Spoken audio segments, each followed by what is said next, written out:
Programa Entre Livros entrando no ar nesse momento. Estamos com o nosso programa gravado em função da pandemia, mas ele vai ao ar na sexta-feira e você poderá acompanhar pelo Facebook, onde poderá interagir com a gente. Então, se você quiser enviar seus comentários, né, as suas dúvidas, a gente vai encaminhar para o autor, ele responde para você. Né? A gente está hoje aqui com o autor convidado, Otto Mendonça. Ele que é graduado em psicologia, tem MBA em turismo, mestrado em economia do turismo internacional lá pela França, né? E, além disso, ele é poliglota, autodidata, e ele tem 8 certificados internacionais em 5 idiomas. Então, vamos lá, o livro dele é justamente sobre esse assunto. Quem está no Facebook pode acompanhar aqui. Então, olha, Provas Internacionais de Idiomas é um manual do candidato. Então, a gente já recebe aí o Otto com as nossas boas-vindas, Otto, ao nosso programa. Deixa eu só te falar uma curiosidade, nós estamos, né, o programa vai ao ar aí na sexta-feira, dia 25, e no dia 20, a gente comemora a fundação da Câmara Brasileira do Livro, que foi fundada em 1946. Mas no dia 30, Otto, é o dia do tradutor. Então, tem uma sincronicidade aí, né, no dia de hoje. Tem. Otto, então vamos lá. A gente quer ouvir você falar um pouquinho aí, né? Você fez uma obra específica, é pioneira, ela não existia aí, pelo menos na língua portuguesa, sobre esse assunto, não é? Então, eu queria que você falasse em Provas Internacionais de Idiomas. O que é isso, na verdade? Em primeiro lugar, obrigado, Rose, obrigado, Rosemary Salles, pelo convite. É um prazer estar aqui conversando com você. É realmente um prazer enorme. E também agradecer a todos que estão nos vendo, né? E realmente é muito gostoso, enquanto autor, a gente poder falar sobre o livro. Dizem que uma das melhores prosas que existem é sobre os livros. E quando é um livro que a gente mesmo escreveu, melhor ainda, né? Poxa, olha, eu tenho esse prazer, esse privilégio, sabe, o ato de toda semana estar falando de um livro aqui, mas eu adoro fazer isso. É uma maneira de incentivar as pessoas a lerem, a gostar dos livros, né? E aí é um jeito do autor também sentir, assim, a oportunidade de poder falar, né? Porque você leva anos escrevendo uma obra, ela vai para as prateleiras, aqui as pessoas vão ler, mas você interagir, trocar, falar da sua obra é muito bom, né? É demais. É muito bom mesmo, é uma delícia. Mas vamos lá. Então, assim, o que são as provas? Como você falou, realmente é um livro que chama atenção pelo ineditismo, em primeiro lugar, porque parece uma coisa muito específica, na verdade, né? Um manual, porque assim, o nome do livro é Provas Internacionais de Idiomas, Manual do Candidato. Isso. Então, assim, é super específico. O que eu estou chamando de provas internacionais? Em primeiro lugar, é o seguinte, são as provas que têm validade em vários países, por isso internacionais. Porque, por exemplo, se você termina um curso de inglês no Brasil e você recebe um diploma, esse diploma, na verdade, não tem grande... Ele, claro, vai realmente enriquecer o currículo, mas ele não tem grande validade.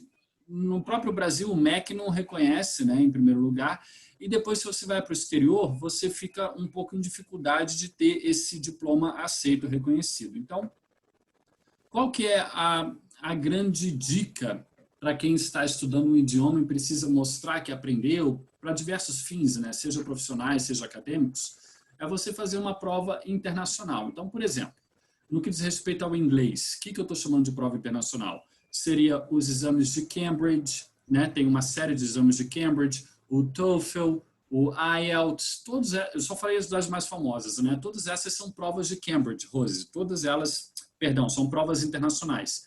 E aí, se a gente pega, por exemplo, de espanhol, tem principalmente as provas do Instituto Cervantes, mas também tem as provas da Argentina, assim como o português tem a prova de Portugal, mas também tem a prova brasileira, que se chama CELP-Brás. né, que é a prova de proficiência para os estrangeiros que vêm, né, estudar no Brasil. Então, eu estou definindo, por exemplo, né, eu estou dando o exemplo do que seria uma prova internacional e assim eu espero definir, ou seja, em suma, são esses certificados que têm vamos dizer assim, tem um respaldo oficial institucional maior e que certificam de modo inequívoco o nível de proficiência que você atingiu. É isso que é uma prova internacional de idioma. Agora, você poderia perguntar, mas Otto, por que você escreveu esse livro? Não sei se é a sua pergunta. Porque, em primeiro lugar, é uma história bem interessante. Como é que eu sempre encarei essas provas? Eu sei que a cultura da avaliação das provas, às vezes, é uma cultura, no nosso sistema escolar, eu estou falando especificamente do Brasil, às vezes cria certos traumas às pessoas, essa questão de ser avaliado ou não ser avaliado, né? As pessoas nem sempre gostam de ser avaliadas e de fazer provas. Só que eu sempre encarei as provas como um desafio intelectual. Então, tem esse primeiro aspecto, e isso sempre me motivou.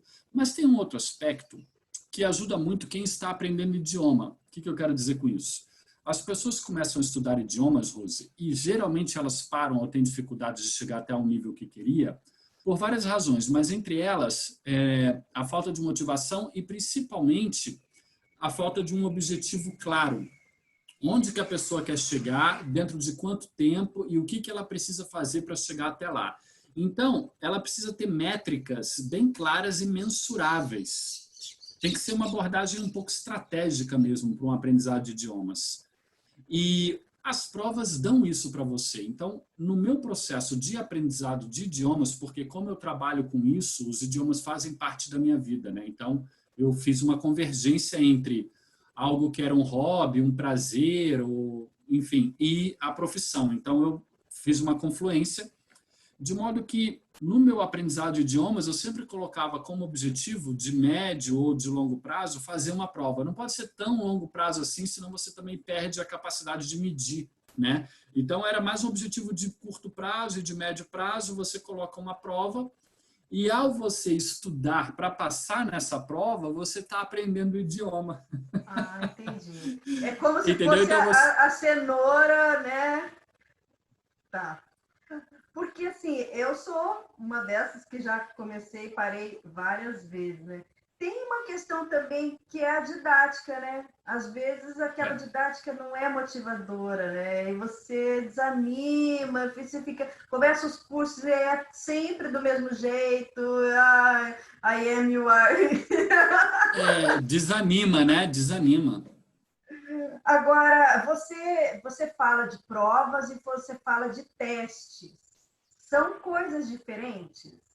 Boa, ótima pergunta. O que acontece? Ali no início do livro, eu faço algumas definições. Então, o que eu estou chamando aqui de provas? Olha, tem alguns termos que todos eles querem dizer mais ou menos a mesma coisa, tá? Então, assim, prova, exame, teste, avaliação, todos eles são sinônimos que a gente pode utilizar. Agora, é claro que se a gente entrar em especificidades, a gente pode falar que uma prova é composta de diferentes testes, mas eu acho que não há um consenso, então a gente não precisa se ater a essa distinção. Mas os termos mais comuns são exame e provas, né? Então, é a mesma coisa. É só também na hora de escrever o livro para não ficar repetindo a mesma palavra, né? Ah, entendi. Eu achei que poderia ter alguma nuance aí de diferença, né? Não, basicamente a mesma coisa. Você escolheu falar prova e colocar prova, mas poderia ter sido exames internacionais de idiomas. Poderia, Tá? perfeitamente. Seria tudo... Ah, entendi. Tá. E você coloca até como um capítulo aqui, né, para quem pode fazer as provas. Como que funciona isso? Qualquer pessoa pode chegar, eu quero fazer uma prova, fiz um curso, quero fazer uma prova. Como que é isso?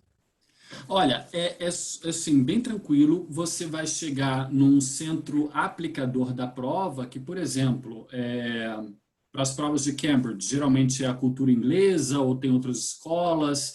Tem várias escolas hoje, Rose, já estão oferecendo as provas Porque, como eu falei lá no início, a pessoa termina um curso de inglês e ganha um certificado, as escolas maiores começaram a perceber o seguinte, puxa, até para o plano de marketing delas, em vez de a gente dar uma prova interna nossa, a gente vai oferecer ao final do curso uma prova internacional para a pessoa fazer, aí ela já ganha uma prova internacional, ou seja, né, já dá um outro nível. Então, o que eu quero dizer com isso? Eu quero dizer que não há tipo pré-requisito, você não precisa ter estudado naquela escola para fazer a prova, você simplesmente se inscreve, paga a inscrição e você faz a prova. Basicamente isso. Passou uma moto aqui, fez um barulho. Mas então é basicamente isso. Não há, assim, nenhum pré-requisito. O que acontece é o seguinte, existem algumas provas, como, por exemplo, as de Cambridge. Eu estou só pegando o inglês, né? Mas também as de francês, as de espanhol, que geralmente as provas europeias, que elas são por níveis, né? Então, por exemplo, você pega um nível básico. Você vai fazer uma prova de nível básico, você vai fazer uma prova de nível intermediário, você chega para mim e fala assim, eu já estou no nível avançado, eu quero fazer o nível avançado, você já vai direto para aquele nível. Mas tem provas ou exames que é um exame só para todos os níveis, o TOEFL, por exemplo. Aí você faz aquela prova, a pontuação que você obtiver vai mostrar em que nível você está, se básico, intermediário ou avançado. Eu Então, ia qualquer te um pode fazer.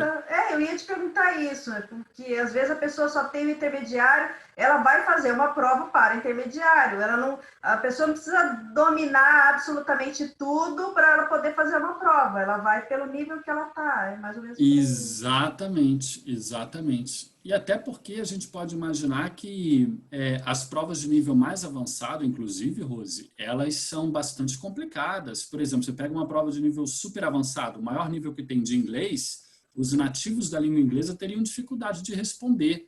Se você pega, por exemplo, a prova de redação, se a gente pensar em português, né? Quantas pessoas têm realmente uma redação fluente, né? Quer dizer, é complicado. Agora, essas provas, elas são realizadas sempre por alguém nativo ou vamos supor, você quer estudar inglês. Aí você pode optar pelo inglês, eu não sei se tem um nome técnico, mas seria o americano e O o inglês britânico. britânico, né? Aí, no caso, é a Inglaterra que faz essa prova, é os Estados Unidos, ou é no próprio Brasil, com pessoas brasileiras. Como é que é essa questão da prova assim, em si? Quem é que aplica a prova? Ótima pergunta, muito interessante a pergunta. Assim, vamos lá, em duas partes, né? A primeira, assim, por exemplo, se você pega o TOEFL é uma prova para quem, especificamente para quem vai ingressar no ambiente acadêmico dos Estados Unidos. Então, toda a prova é feita com base em palestras, por exemplo, as atividades de compreensão auditiva são palestras, são exemplos de aula mesmo, e norte-americano. Se você pega as provas de Cambridge, elas são um pouco mais britânicas, sotaques, apesar de que na prova eles colocam uma variedade grande de inglês sul-africano, canadense, australiano. E na escrita, apesar de ser uma prova inglesa, os exames de Cambridge, na escrita você pode escrever, porque tem leves diferenças na ortografia. Você pode usar a ortografia americana sem nenhum problema. A única coisa que eles pedem é você manter uma consistência, né? Uma uniformidade. Obviamente, você não pode misturar uma grafia inglesa com britânica, só isso. Agora, você também falou o seguinte, quem que aplica? Essa é uma questão muito interessante, porque ao fazer o livro, eu fiz o livro com base na minha experiência de fazedor de exames, né? Só que depois o livro me levou também para uma condição de virar examinador. Eu fui examinador das provas de Cambridge. Então, o que acontece? Eu, como brasileiro, mas proficiente em inglês, passei pelos testes, né, internos de Cambridge para virar um avaliador. Então, o que acontece? Avaliador de nível avançado. E nós temos um colega, um amigo em comum, eu e você, o professor Regresson, que também é um examinador, embora seja brasileiro. Então, o que acontece? O Regresson tem uma experiência fenomenal. Ele que escreveu o prefácio Então, o que acontece? Você pode, sendo brasileiro, administrar essas provas, porque a prova é composta de algumas partes, geralmente são 4. A compreensão da leitura, a compreensão auditiva, a produção escrita e a produção oral. E nessa parte da produção oral, precisa ter um examinador, né, para ficar de frente e avaliar a pessoa. E não tem problema ser brasileiro, contanto que essa pessoa já tenha feito ela mesma os exames de Cambridge e seja certificada por Cambridge. E aí a gente, claro, tem todo um aparato, tem toda uma equipe por trás que depois avalia a gente é avaliado constantemente, periodicamente, para garantir qualidade, para garantir equilíbrio, para garantir justiça mesmo para os candidatos, né? Para tratar todo mundo igual, para que o processo tenha toda a devida lisura, né? Para você não acabar tendo dificuldades de avaliação por elementos subjetivos, né? Então, assim, a prova ela é feita, a prova mesmo confeccionada nos centros acadêmicos, seja Cambridge, lá em Cambridge, lá na Inglaterra, TOEFL, lá nos Estados Unidos, mas a aplicação é no mundo inteiro e o TOEFL não precisa, mas as provas de Cambridge precisam de examinadores, né, presentes. E aí são examinadores locais, né, que tenham passado por esse treinamento. Entendi. Otto, a gente vai abrir agora um pequeno intervalo para os nossos patrocinadores e a gente volta em 1 minutinho, tá bom? Tá ótimo.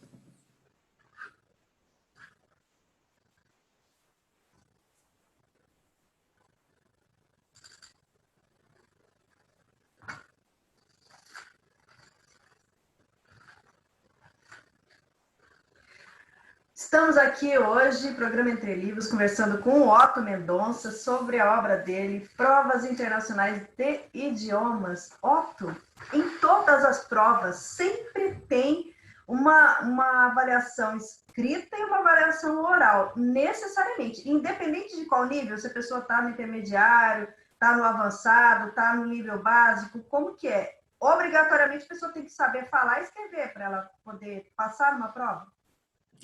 É um ponto bem colocado. Tem algumas provas, assim, existe uma miríade de provas, né? Existem, assim, dezenas e dezenas de provas para diferentes objetivos, então tem algumas provas que nem fazem avaliação oral, mas elas têm fins objetivos específicos, né? Mais, assim, a compreensão de leitura.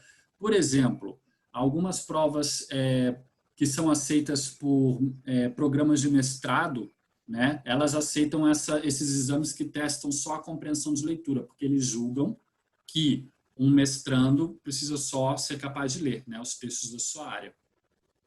Porém, você tem toda a razão no seguinte, são esses que eu falei, que eu mencionei, são testes muito específicos, testes gerais, que realmente certificam a sua proficiência, é o que você falou, sem dúvida. Tem uma avaliação oral, uma avaliação escrita, e pega o que a gente chama das 4 habilidades do idioma, né? A compreensão auditiva, a compreensão da leitura, a produção oral e a produção escrita. Então, sempre pegam as 4 habilidades. Ou seja, é você conseguir entender o que o outro está falando ou escrevendo e você conseguir se comunicar no idioma escrito oral, mais ou menos por aí, né? De ambos os lados. Tá. Agora, você fala aqui dos diferentes tipos de exames em vários idiomas. Você a gente vai dizer assim, proficiente, né, em 5 idiomas, é isso? E você fez 8 provas. Como é que é isso? Você fez 8 para outros idiomas? Não, é porque, por exemplo, eu até coloquei uma tabela lá na página 126, falando das datas... Essa era outra pergunta que eu ia fazer só no final. Pode falar. Desculpa. Não, eu quero que você explique. Ó, essa tabela é o seguinte, tabela de autoavaliação do QECR. Que palavrão é esse, né? Vou explicar. Mas, assim, eu fiz provas para 5 idiomas, só que algumas provas eu fiz... só que para alguns idiomas eu fiz 2 provas, às vezes até 3. Deixa eu ver aqui. Porque, por exemplo, lembra que eu falei que vai por níveis? Então, por exemplo, francês. Francês é uma prova que eu fiz nível básico, intermediário e avançado. Ah, ok. Em inglês eu fiz 2. Em inglês eu fiz intermediário e avançado. E italiano eu fiz uma, alemão eu fiz uma, espanhol eu fiz uma. Pronto, aí já deu os 8. Ah, Então, tá. Entendi. eu fiz mais provas de inglês e francês, que são os meus idiomas de trabalho, são os idiomas com os quais eu trabalho. Espanhol também eu trabalho, mas na época eu fiz espanhol direto, nível mais avançado, porque tinha muita familiaridade com o espanhol, né? Muita familiaridade, enfim. E aí eu já fiz direto no nível... Mas assim, posso explicar lá o negócio do... Pode. Não, eu lembrei do nosso amigo Valdo Vieira, que falava que o espanhol é o português com gripe, né? Desculpa aí os É, amigos aqui da fronteira, porque é um idioma muito fácil para nós, porque as raízes, né, latinas, elas são as mesmas, né?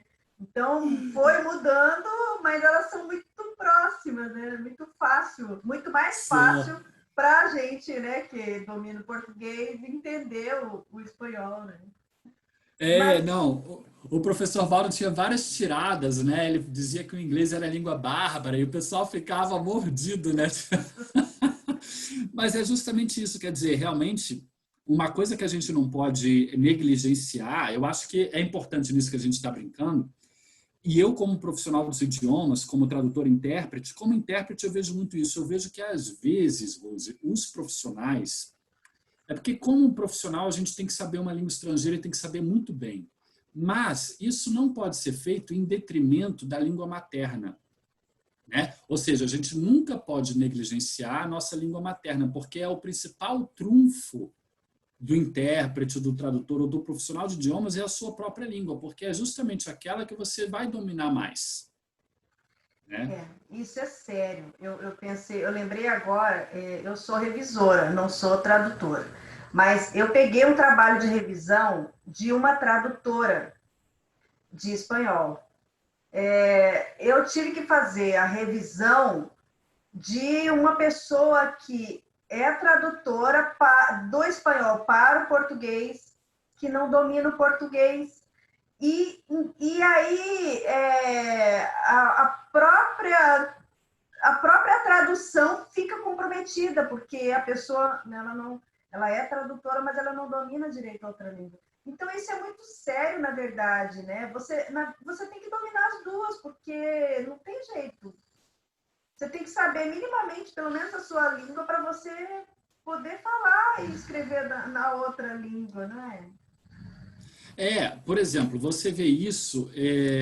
Eu até escrevi um artigo lá no LinkedIn sobre esse tema que a gente está conversando. Você vê, por exemplo, o intérprete, quando ele está traduzindo oralmente, né? A interpretação simultânea, que é essa atividade que eu faço, minha atividade principal, é quando você vai numa palestra onde tem um palestrante estrangeiro, né? Ele está falando em inglês, e o pessoal da plateia está recebendo a tradução nos fones de ouvido, né? Então, o intérprete é aquele que fica no fundo da sala, né, interpretando para os fones de ouvido. E você repara, Rose, quando o pessoal, por exemplo, o intérprete, o palestrante está falando alguma coisa, o intérprete está traduzindo, ele vai conjugar um determinado verbo e se enrola. Então, ele começa no meio do verbo e larga o verbo no meio e aí arruma uma paráfrase, porque ele não se garante de conjugar aquele verbo, ou colocação pronominal, ou coisas, né, tipo usar houveram quando é houve, porque não tem plural, né, no sentido de existir, enfim, são coisas assim que a gente vê que se a pessoa não tem a própria língua materna em alto nível, quem é realmente profissional se questiona, mas será que ela sabe a língua estrangeira? Quer dizer... Compromete, né? Compromete a credibilidade da pessoa, né? Compromete. Infelizmente. Nossa. Agora, Mas... a prova, ela é como se ela fosse um upgrade ou um know-how a mais para a própria pessoa que fez o curso, né? Exatamente, porque assim, um outro ponto específico das provas que a gente não tocou até agora, Rosa, é o seguinte, elas dão autoconfiança, sabe? Esse é um ponto importante. Então, por exemplo, todo mundo que vem me pergunta, porque agora, né, eu estou com um projeto, a gente estava até conversando fora do ar, né, então com um projeto de formação de intérpretes, né, para a formação de intérpretes e tradutores simultâneos. Então, o que acontece? A pessoa fala, puxa, eu sei inglês, mas como é que eu vou saber se meu nível é suficiente? Então, para não ficar na subjetividade, O ideal é o seguinte, faz um exame desse internacional nível avançados. Porque aí você com diploma, em primeiro lugar, você certifica para o mundo todo, urbe et orbe, que você sabe a língua. Perfeito. Primeiro. Segundo, você vai adquirir uma autoconfiança. Aquilo vai servir para você mesmo, ou mesma, para a pessoa mesma. Né? Então, é muito importante o exame nesse ponto de vista. Eu considero que os profissionais de idiomas em geral, e aqui, só para falar dos mais básicos, eu estou falando aqui dos professores de idiomas em geral, dos tradutores e dos intérpretes, para não falar de guias de turismo e outras ocupações que também usam idiomas. Eu acho que para qualquer ocupação que lida com idiomas, esses certificados cumprem uma função importante, que é qualificar a pessoa em primeiro lugar e dar autoconfiança para ela. Antes de você falar da sua tabela, só uma dúvida cretina. Vamos. Qual a diferença de intérprete e tradutor? Ótima pergunta. Não foi tão cretina. Não. Inclusive, eu tô abordando mais esse assunto e aí toda semana eu tô soltando um artigo lá no LinkedIn. O primeiro artigo foi sobre isso. O que acontece? Grosso modo, a gente divide assim. Tradução é para textos, é para a língua escrita. Perfeito. E interpretação é para a língua falada, a língua oral. Mas, aí é que vem a confusão. Nem todo mundo sabe dessa diferença. Então, o que acontece? O grande público, e não é obrigado a saber, de modo nenhum. Então, o que acontece? O grande público pensa assim, tradução é tudo que envolve a transposição de um idioma para o outro. A gente chama de tradução. Claro que a tradução escrita, o nome é explícito o suficiente para não precisar definir, tradução escrita. E aí, quando você vai fazer uma diferenciação entre a tradução escrita e aquela oral, o pessoal fala tradução simultânea.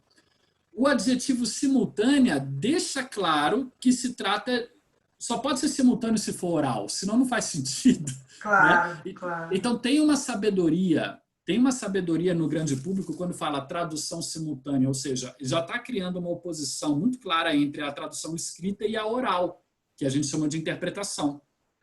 Por isso que o nome popular é tradução simultânea. E o nome dos profissionais, quem mais se preocupa com isso, na verdade, são os profissionais, o pessoal do meio, que aí chama de interpretação simultânea. Tá, entendi. Agora explica pra gente essa tabela de autoavaliação do QECR. O que é QECR? O QECR é uma sigla que significa quadro, é o Q, europeu, é o E, comum, quadro europeu comum de referência. Então, QECR.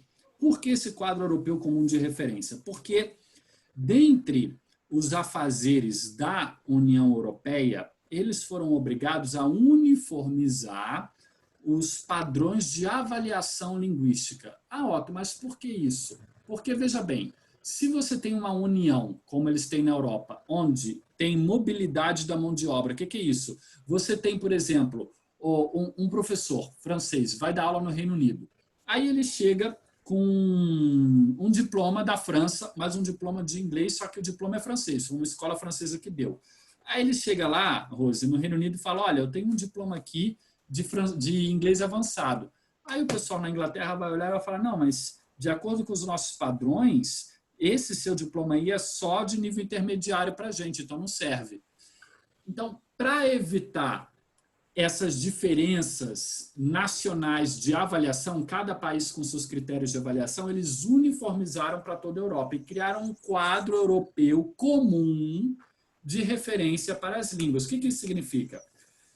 Os critérios que eles estabeleceram nesse quadro, servem para todas as línguas europeias e esse empreendimento foi tão bem sucedido que virou um padrão no mundo todo. A gente usa essas siglas. Eu ia te perguntar isso. Ok, é usado lá na Europa, mas aqui, como que é, né? Existem outros quadros em outras, como que funciona isso? Até existe, mas esse quadro ele definiu tão bem, quer ver? Vou te mostrar. Ele fez assim, geralmente a gente entende a diferenciação das línguas entre nível básico, né? Níveis de proficiência, né? Nível básico, nível intermediário e nível avançado, né? Essa divisão ela é intuitiva, tá fácil. Como é que eles dividiram, Rose? Eles dividiram assim, nível básico, eles chamaram de nível A, nível intermediário B e nível avançado C. Então, você tem A, B e C. A é o mais básico, C é o mais avançado. Só que dentro de cada um desses níveis, eles criaram uma subdivisão. Então, nível básico A1, A2, nível intermediário B1, B2 e nível avançado C1, C2. Então, você tem um quadro de 6 passos, onde A1 é o mais básico e C2 é o mais avançado. Entendeu? Então, o quadro é isso. E aí, o que acontece? Você vai ler o quadro, ele tem descrições. Se você está no nível B1, que é o intermediário ali, no início do intermediário, aí ele vai falar, a pessoa no nível B1 é capaz de viajar a turismo, é capaz, por exemplo, de fazer um pedido no restaurante. Exemplo, né? Um exemplo. Então, aí ele vai ver, a pessoa no nível avançado é capaz de dar uma palestra sobre a área de especialidade dela naquela língua. Veja como já mudou bastante, né? Pedir um prato para dar uma palestra. Então, assim, por isso que eu falo, essa tabela de autoavaliação a pessoa pode olhar e fazendo uma autoanálise ver, não, eu estou aqui. Aonde eu quero chegar? Para ela saber onde ela quer chegar, que aí entra a prova, ela tem que saber onde é que ela está. Né? Então, as provas são dadas justamente de acordo com esses quadros, com esse quadro. Eu ia te perguntar justamente como que a pessoa sabe onde que ela está, né? Porque, por exemplo, eu posso dizer que o meu é básico, mas às vezes o meu básico é superior ao básico de uma outra pessoa que sabe menos do que eu. Então, como que eu me encaixo nisso daí, né? Nesse quadro eu consigo me localizar e saber qual exatamente é o meu nível. Consegue saber exatamente qual que é o seu nível, né? E aí, é claro, se você vai, por exemplo, na internet e faz um teste de nivelamento, que tem vários, esse teste de nivelamento, hoje em dia, eles vão te dar o teu nível já de acordo com essa tabela. Você está no nível B2. B2 é o quê? Você vai ver, não, B2 é intermediário, no intermediário eu tenho o B1, B2, o B2 é mais avançado do que o B1. Então, eu estou no nível intermediário legal, se eu estudar mais, eu entro no nível avançado. Entende? Aí você consegue plotar o seu desenvolvimento. Tá, entendi. Então, esse quadro, ele é uma coisa assim, tipo uma referência, o quadro é de referência, né? Tá. E vale para todos os países da Europa. Isso, ele vale para todos os países europeus e ele acabou sendo utilizado também para... É claro que se você pegar, por exemplo, a prova brasileira, o CELP-BRAS, eles vão ter alguns critérios internos diferentes. Se você pegar o TOEFL, que é norte-americano, vai ter alguns critérios diferentes. Mas esse quadro europeu foi tão bem feito que ele se disseminou, entendeu? Perfeito. Então tá. E aí, uma outra questão, você fala aqui também que a pessoa ela tem várias etapas para ela se preparar para a prova. Não é simplesmente assim, tudo bem, terminei um curso, agora quero fazer uma prova, vou lá, faço a prova. Não. Tem uma série de requisitos, uma série de providências, uma série de coisas que ela tem que organizar, até na vida dela, para ela poder se preparar. Você pode falar um pouquinho aí desses passos, né? O que seria aí essa preparação? Muito legal isso que você falou, porque realmente você usou uma palavra bem legal, providências, né? Primeiro é aquilo que a gente já conversou, a pessoa decide o nível e aí ela vai coletar informações sobre a prova. E aí, por exemplo, ela tem que saber o seguinte, quanto tempo de estudo ela tem? 3 meses, 2 meses, 1 mês? Porque, por exemplo, uma vez um amigo nosso, um outro amigo que a gente tem em comum, estava indo fazer parte do doutorado ou do pós-doutorado dele na Finlândia. E aí ele tinha que fazer a prova de idioma, mas era uma coisa muito em cima da hora. E aí ele falou, Otto, eu não tenho tempo, o que eu faço? Então, assim, ele, por exemplo, teve que cortar todas essas etapas. Aí eu falei, olha, então o que você tem que fazer é fazer um simulado da prova para saber como que é a prova, para ter uma visão geral, básica, para quando chegar na hora você não se pega de surpresa. Se você reduzir o elemento surpresa, você fica mais tranquilo. E se você ficar mais tranquilo, você vai se sair melhor, né? Porque um dos grandes fatores limitadores é emocional, não é nem cognitivo, né? Nessas provas. A pessoa fica... Isso, vestibular, isso a gente vê isso em outras provas, né? Exatamente. Então, assim, olha, eu escrevo aqui, Rose, sobre isso, assim, opções de estudo. A pessoa vai fazer aula num curso preparatório, vai pegar um professor particular, vai estudar sozinha? O que ela precisa observar em cada uma dessas opções? Depois, a pessoa vai comprar material preparatório, quais são os materiais preparatórios que existem, como ela pode trabalhar com eles, né? Então, assim, antes da prova, 3 meses antes da prova, se você tem 3 meses antes da prova, você pode, usando o quadro, né, você vai ter uma visão geral. Olha, eu me saio muito bem na escrita, mas eu sou ruim na audição. Isso pode acontecer. Então, com 3 meses antes da prova, a pessoa consegue trabalhar em todos os pontos, né, na audição, que é o fraco, mas trabalhar nos outros pontos também, que ela é boa, porque tem tempo. Agora, se está muito em cima da hora, ela, de repente, vale a pena focar só no ponto fraco dela, para não ir tão mal, né, para não invalidar um possível sucesso. Aí ela tem que saber qual que é o ponto fraco dela. E eu dou dicas de como que a pessoa pode, né, determinar os pontos fortes e fracos dela. E aí eu falo também de aspectos psicológicos um pouco, como, por exemplo, lidar com vitórias e frustrações, né? Porque é uma montanha-russa emocional, muitas vezes, você se preparar para uma prova. Tem dia que você rende nos estudos, tem dia que não. E aí, nesses dias que você não rendeu, o que você vai fazer? Você vai se culpar? Não é por aí, né? Porque senão você pode entrar numa bola de neve. Então, assim, lidar com essas vitórias e frustrações é um aspecto importantíssimo também.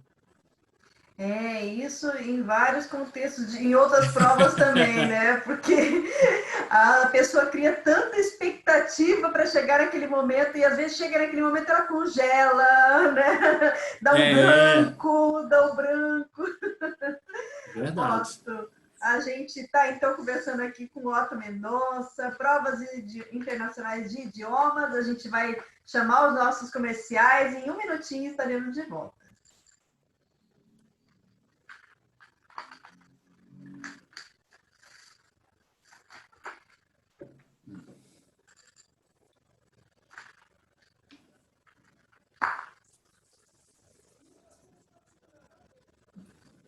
Otto Mendonça, falando sobre provas internacionais de idiomas. Otto, tem peso maior? Por exemplo, a prova oral, ela vale mais pontos do que uma prova escrita? A prova auditiva? Como que é isso? Ou todas têm o mesmo peso? Se você quer passar numa prova, você tem que ir bem em tudo. Como que é esse peso e essa medida aí? Tem o mesmo peso. Na maioria das provas, aquelas 4 habilidades que a gente falou, né? A compreensão auditiva, a compreensão da leitura, a produção escrita e a produção oral. Então, são 4. E aí a gente pode pensar, se 100% é o todo, então é 25% para cada um dos 4. Eles têm o mesmo peso. For tirar 10 na prova oral, mas na escrita ela tirar 0, já invalidou. É um problema. Aí você tem que ver os critérios da prova e isso entra naquilo que a gente estava falando, de preparação para a prova. Uma coisa que eu também defendo, Rose, é o seguinte, a pessoa tem que saber quais são os critérios de avaliação. Como que a prova pontua o candidato. Por quê? Uma vez que ela saiba como ela será avaliada, ela pode saber o que ela precisa entregar para maximizar o resultado dela, né?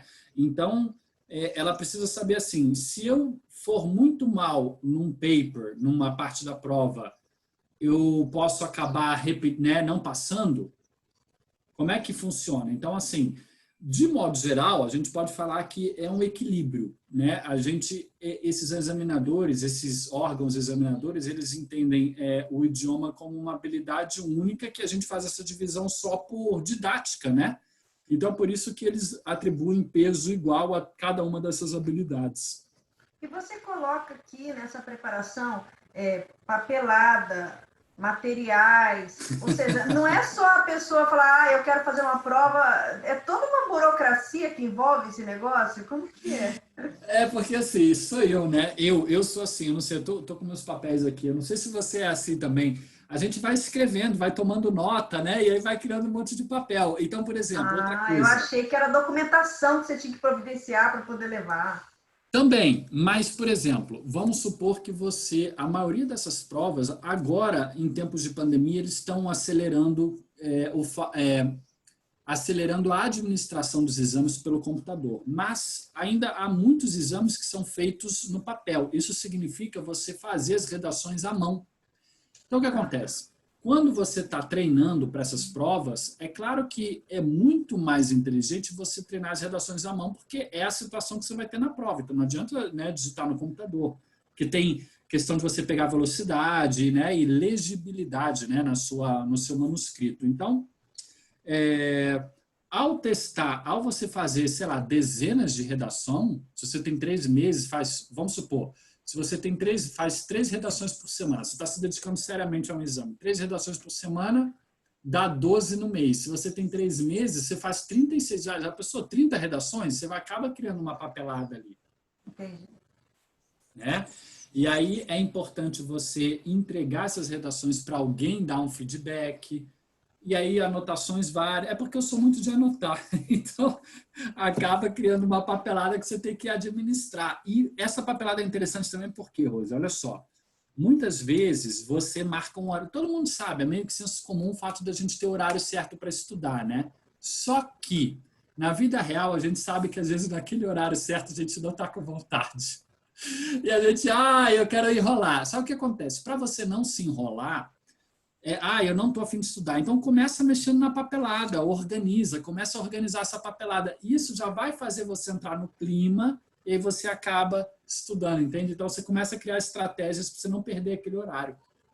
Agora, você colocou aqui alguns idiomas, né? Focou em inglês, espanhol, francês, alemão, italiano, português, e os outros você chamou de outros, né? Isso é porque esses são os mais recorrentes, são os mais procurados. Por que esse foco nesses específicos? Perfeito, porque primeiro eles são os mais procurados, e são aqueles também. Tem um aspecto importante aqui. Além deles serem os mais procurados, são aqueles com os quais eu tive experiência de primeira mão, né? Então, eu podia escrever a respeito, né? Porque eu tive minha experiência e depois fui até examinador da prova de inglês, como eu falei, e da de espanhol também. Então, ok.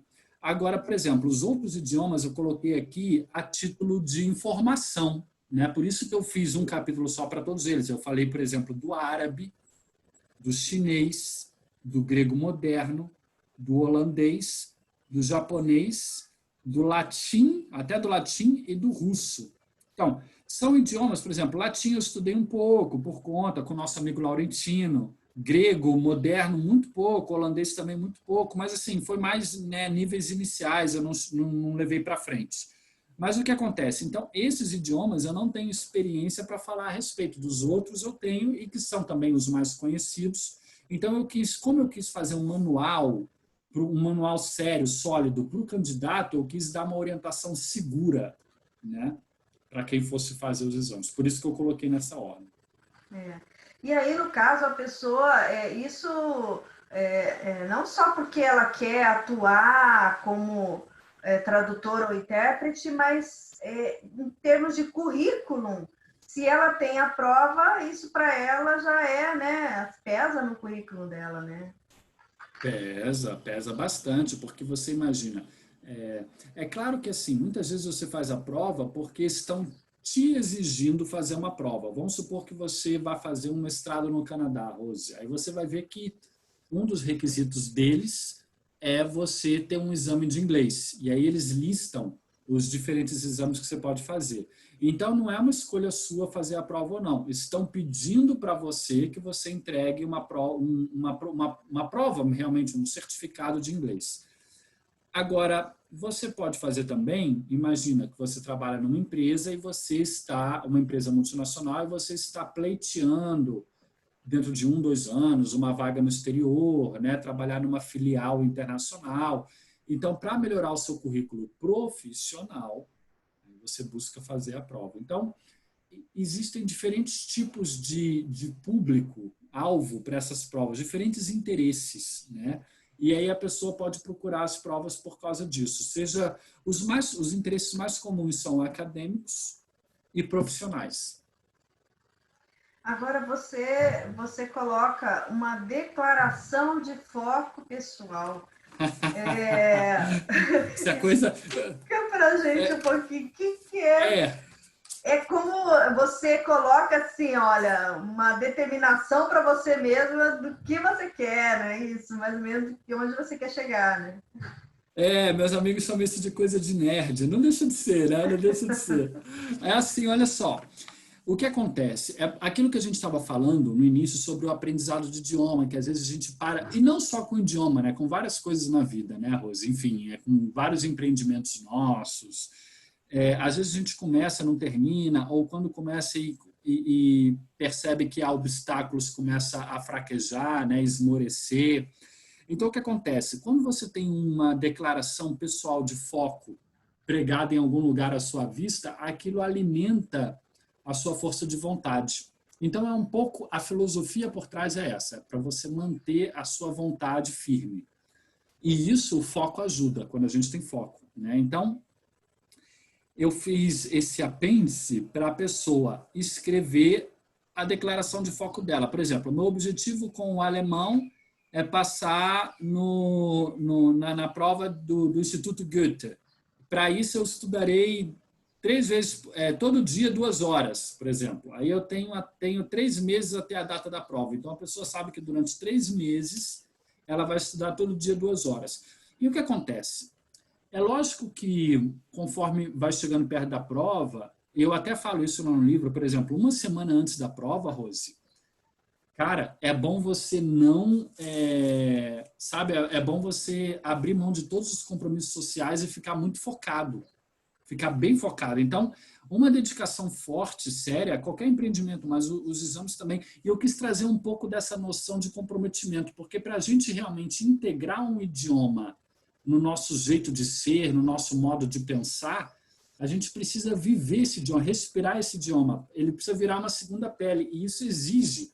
Se a gente está morando no país, ou nasceu filho de diplomatas que estavam em missão no exterior, talvez isso fique um pouco facilitado. Mas para a maioria de nós aqui no Brasil, correr atrás de um idioma estrangeiro é preciso força de vontade. A gente não pode negar isso, né? Então, eu pensei em algo que pudesse ajudar as pessoas nessa força de vontade, né? E eu apliquei para mim, essa declaração funcionou para mim.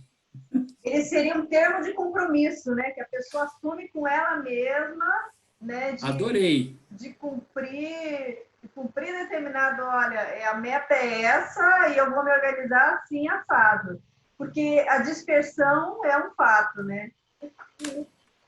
Adorei esse termo, Rose. Termo de compromisso, adorei. E aí tá. Aí você tem um capítulo que você fala assim, passando nos testes, né? Ok, você passou nos testes, e daí, né? Como é que é E isso? aí? O que eu faço com isso, né?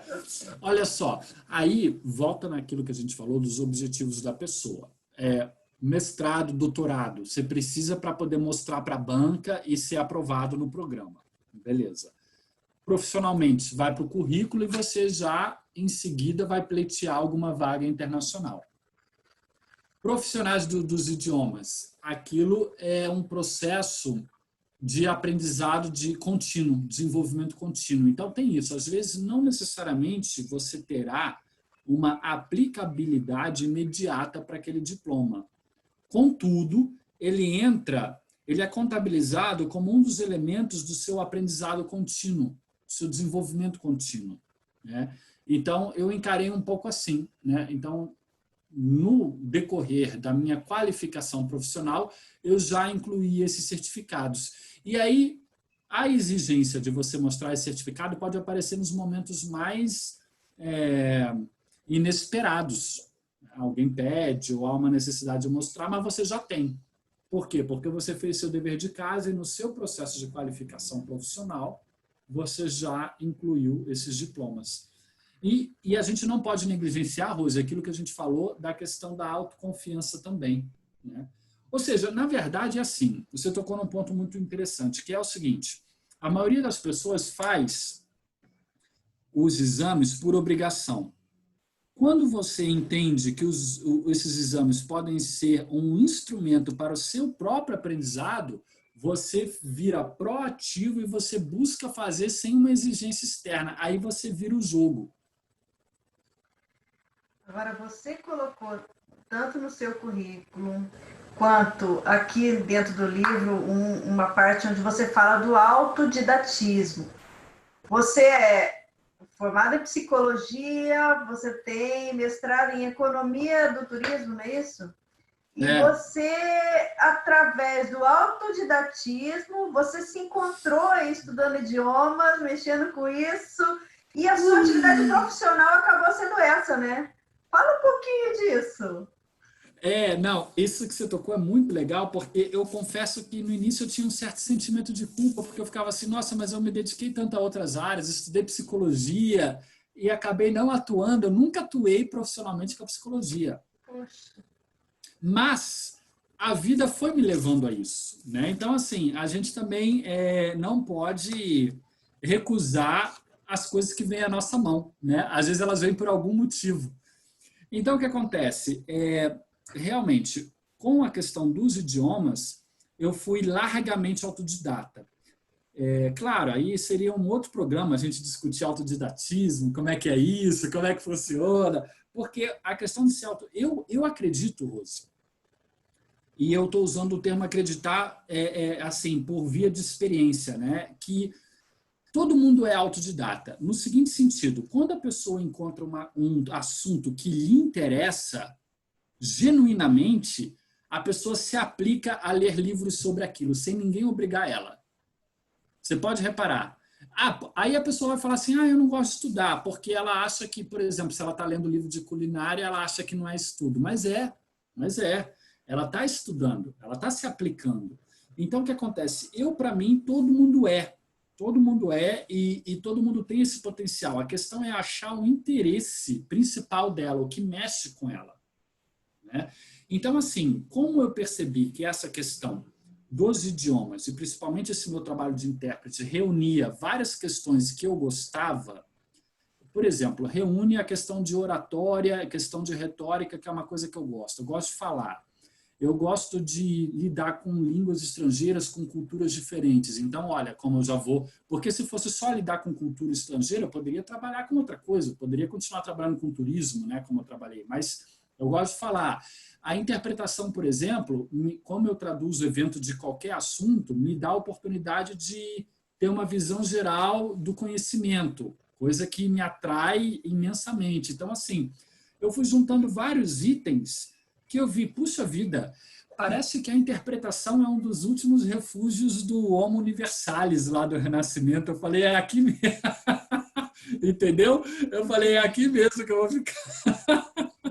Não, e você acaba usando da psicologia nas interrelações, né? E o turismo tem tudo a ver com os idiomas, né? Não tem como você vai lidar com o turismo sem falar um outro idioma, pelo menos mais um, não tem jeito, né? Isso, exatamente. A psicologia foi uma formação que eu busquei, eu quis me formar em psicologia, e é como você falou, eu acho que é uma preparação que a faculdade de psicologia, se eu pudesse reduzir a uma coisa, Rose, seria o seguinte, seria aprender a escutar. E é um aprendizado que é para a vida inteira, né? Então, assim, eu percebi que eu não escutava, porque, né, enfim, adolescente também, muito novinho, né? E você começa a aprender a escutar, a ver o outro, as posições do outro, e aí você começa a ver que o mundo é mais complexo, envolve outras pessoas. Você começa a aprender a escutar. Muito bem. Aí isso foi um aprendizado. Esse mestrado de turismo foi uma oportunidade da vida. Eu tinha um cliente que fez uma parceria com uma universidade francesa, era uma universidade local, né, uma faculdade local. Os professores vinham da França dar as aulas. E eu já tinha sido guia de turismo e já estava trabalhando com interpretação. Os professores vinham da França dar aula e eu era o intérprete. Num dado momento, eles fecharam a parceria para fazer um mestrado. E aí, nesse mestrado, o acordo que eu tive com a faculdade foi o seguinte, olha, eu ofereço para vocês a tradução dos professores que virão dar as aulas, em contrapartida, vocês me oferecem o curso, porque é particular, né? Então, assim, foi uma permuta. Aí eu falei, puxa vida, se eu já tenho experiência prática como guia de turismo, por que não agregar um conhecimento teórico? Então, foi uma oportunidade da vida, né? E assim foi com a maioria. Mas você veja que todas têm o fio condutor aqui do idioma, né? Da fala. A própria psicologia, né? Se a gente pegar a psicanálise, eles chamavam, lá no início da história da psicanálise, eles chamavam de cura pela fala. Entendi. Agora, Otto, a pessoa, se ela quiser ter uma noção assim de como é uma prova, hoje está muito facilitado. O simulado ele vai fazer isso, né? Se ela Vai, entrar na internet, ela consegue achar ali um simulado, aí ela vai poder passar pela experiência, né? Claro que não é real, mas pelo menos ter uma noção, não é isso? vai, perfeito. Eu falo isso, né? No livro, se eu não me engano, está até na contracapa, eu já falo assim, olha, o que você tem que fazer, em primeiro lugar, é um simulado. Eu falo isso no início do livro. O que acontece? É isso que você falou. Para inglês, por exemplo, vamos dar uma dica bem concreta, né? Para quem tá vendo a gente, Rose. Olha, para inglês, vocês podem ir no site de Cambridge, que é Cambridge English. O pessoal que, né, já tem alguma noção de inglês é cambridgeenglish.org. Aí você entra lá, aí você vai ver lá os diferentes exames que tem. E aí você pode baixar gratuitamente. Baixa o simulado e faz. O simulado é dessas 4 habilidades. Você pode falar, mas Otto, eu não vou ter ninguém para dar feedback no meu texto, nem ninguém para avaliar a minha fala. Ok. Então faça pelo menos a prova de compreensão da leitura e de compreensão auditiva. Só esses 2 itens já vão ser capazes de dar uma noção para a pessoa de como é que ela está. Ah, entendi. Porque aí ela teria que ter o retorno, né? E aí ela não tem, né? O oral, por É, exemplo, não tem como ela ser avaliada. Entendi, entendi. ela precisa de alguém, né? E assim, o texto também, eu defendo isso no livro, né? Você precisa sempre ter feedback em relação aos seus textos, sempre. Não dá para Excelente. não dá para você escrever e você mesmo corrigir, você pode até corrigir uma coisa ou outra, mas precisa de um feedback de um terceiro, né? De É, uma outra pessoa. sim. E teria mais alguma dica, assim? A gente tem ainda 3 minutinhos. Alguma dica, assim, que você acha bacana, que seria bom deixar fixada aí pro pessoal? Olha, a dica que eu dou é o seguinte, é a gente encarar as provas como um instrumento de aprendizado. Eu acho que isso foi. Eu vou falar para você uma coisa, Rose. Eu estava trabalhando em outro livro, que vai vir a lume mais à frente. E aí eu estava voltando de uma prova de alemão que eu fiz. E eu saí muito bem nessa prova de alemão, porque eu apliquei as técnicas que estão no livro. E aí eu fiquei tão, sabe, cheio de energia com aquilo, que eu falei, cara, então, esse negócio de provas ia ser um dos capítulos do livro, só que ele acabou virando um livro. Eu falei, olha, eu tô com tanta energia, vou botar gás nisso aqui. Aí virou um livro. Aí eu falei, não, então já vou Inédito! soltar. Eu falei, então já vou soltar esse logo, né? Então, assim, mas por quê? Porque eu encarei as provas como uma ferramenta de aprendizado. Geralmente a gente põe a prova como um coroamento do aprendizado. O que eu gostaria de propor é a gente encarar de um modo um pouco diferente, encarar as provas como um instrumento, uma ferramenta para o aprendizado, para o processo de aprendizado. Perfeito. Excelente, interessantíssimo tema de hoje. Estivemos então aqui conversando com o Otto Mendonça, o livro dele, Provas Internacionais de Idiomas. Fica então a dica, nós vamos colocar no Face aí o link, se você quiser adquirir a obra. A editora é a Epígrafe, né, com apoio aí da Habla Tradutores, não é isso? Então, Isso. olha, a gente agradece, Otto, a sua participação. Foi excelente esse papo com você hoje. Obrigado. A gente agradece também a todos vocês que estiveram aí acompanhando a gente. E esperamos, então, para a próxima sexta-feira, sempre com mais um livro interessante, com mais um autor convidado. Se despedindo, então, de vocês. Tchau, tchau, pessoal. Até sexta-feira que vem. Tchau, tchau. Obrigado.